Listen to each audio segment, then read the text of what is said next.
Овој период пред празникот Божиќ голем број од граѓаните постат и се откажуваат од конзумација на одредени производи. Лекарите велат дека постот како таков благопријатно влијае на целиот организам, но постојат лица и ризични групи кои не треба да постат. Би кажала кои луѓе не би требало да постат.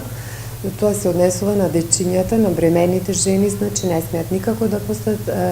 Обично луѓето што имаат булимија, односно анорексија, кај млади девојчиња тоа најчесто се јавува, пациенти што имаат некои болести што се врзани со исхраната, исто така не смеат да постат, така да има одредена група на пациенти кои не треба да посегнат по пост. При одредени состојби и болести, постот дури е и препорачлив, а особено е добар за оние со хипертензија. За тие што постат, многу благопријатно делува постот на организмот, посебно кај одредени болести, би сакала некој од нив да кажам, например, кај розација, кај нарушување на имунитетот, кај автоимуни заболувања, остеоартритите исто така, дерматитис, розацијата, кај некои одредени заболувања на зглобовите, да не ги кажувам подетално, кај психосоматските заболувања, кај синдромот на нервозни црева и некои со слични асоцирани болести, значи има голема лепеза каде што многу благопријатно делува. Најголем ефект се постигнува кај оние луѓе што имаат хипертензија,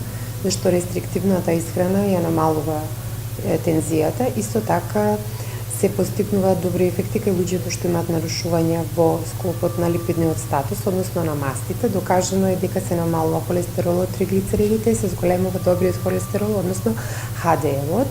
Со тоа благопријатно се делува на целиот крвоносен систем во организмот на човекот. Со тоа се заштитува срцето и крвните садови, се заштитува организмот од срцеви заболувања, од мозочни удари.